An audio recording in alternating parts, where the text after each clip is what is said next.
Hi guys, so Raw is said and done. It's over, it's in the books. I don't think we heard another participant for the Royal Rumble announced, which for me is a great thing. In the last video I said that I didn't like so many announcing that they were going to be in the Royal Rumble because I wanted that surprise element back. So I enjoyed not hearing somebody else say that they were going to be in the Rumble. Now, maybe I missed it. I have 2 kids, I have life, so chances are good that I could have missed the announcement. That's fine with me. I know at this point we are over a third of the participants being announced, which to me is just ridiculous. Let us just be surprised, okay? Alright, so I think Raw was pretty solid. The main event was good. It was repetitive. I'll say that. It's repetitive to what we've seen in the last month or so, whereas you had the same basic match. You had Seth Rollins and Roman Reigns, Chris Jericho, and Kevin Owens.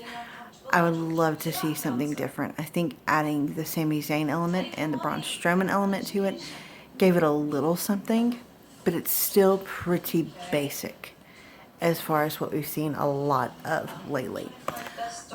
We saw the new Seth Rollins shirt that's going to be exclusive to the Slam Crate, which it's got the old logo. I don't mind it so much. Aubrey does not like it at all. But hey, it's neither here nor there. You only get it with a Slam Crate, so if you want it, I guess you need to go order the Slam Crate. There's that. We got 3 cruiserweight matches tonight. I like the cruiserweights. I think they bring something extra to the programming.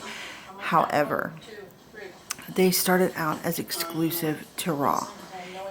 SmackDown gets them now. And for those of you who don't realize, 205 Live is right after SmackDown. It's in the same arena with the same audience that SmackDown is. So, do we see them on SmackDown itself? No, we don't.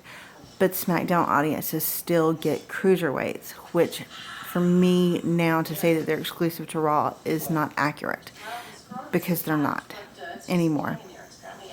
I don't mind the cruiserweights having their own show on the network.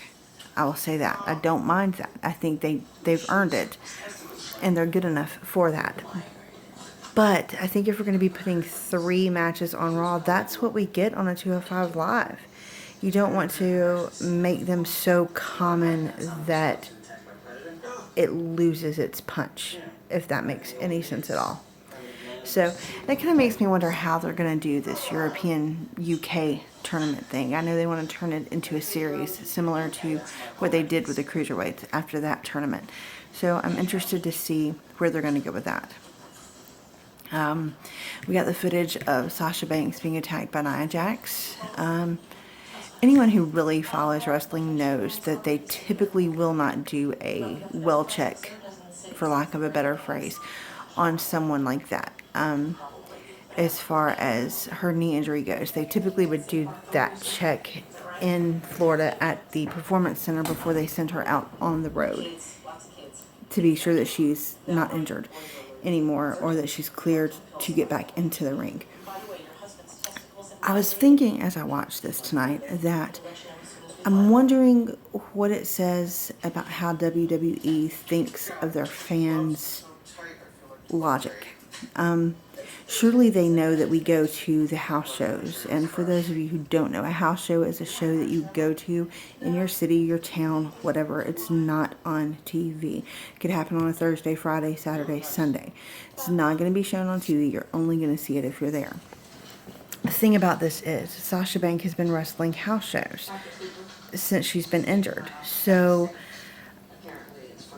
again, I wonder what they think of their fans' mentality and intelligence to think that we don't know she's working house shows. We know she's working house shows. There's photographs out there.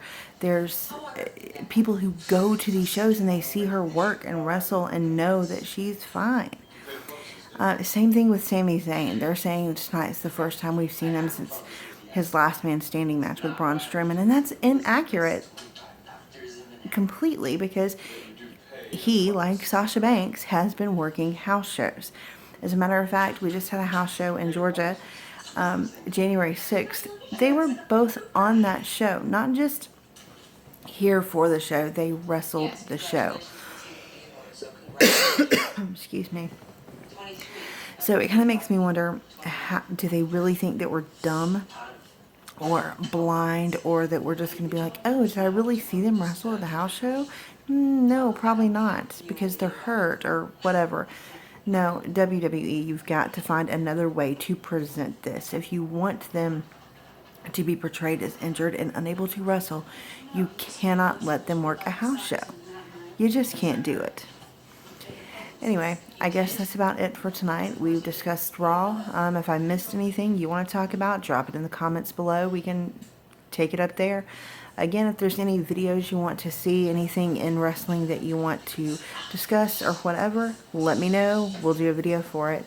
And I guess that's about it. Like I said, it's late. I probably should be in bed by now, but of course I'm not. I never am.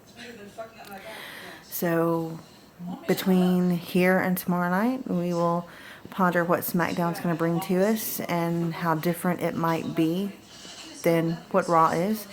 Which one do you guys think is the better show? What's giving us the better product right now? What's giving us the wow factor the most? Is it Raw or is it SmackDown? I know ratings can be quoted and statistics thrown out, but I want to know what you think.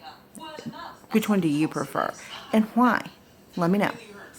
And then we have in 2 weeks, less than 2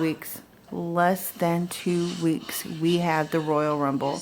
And don't forget, Aubrey and I are going to be doing our Royal Rumble Road Trip Chronicle series, where we're going to video document all of our travels and experiences and the NXT show that we're going to do in Dallas. And then our trip down to San Antonio for the Royal Rumble. So stay tuned for that too, guys. See you later. Bye.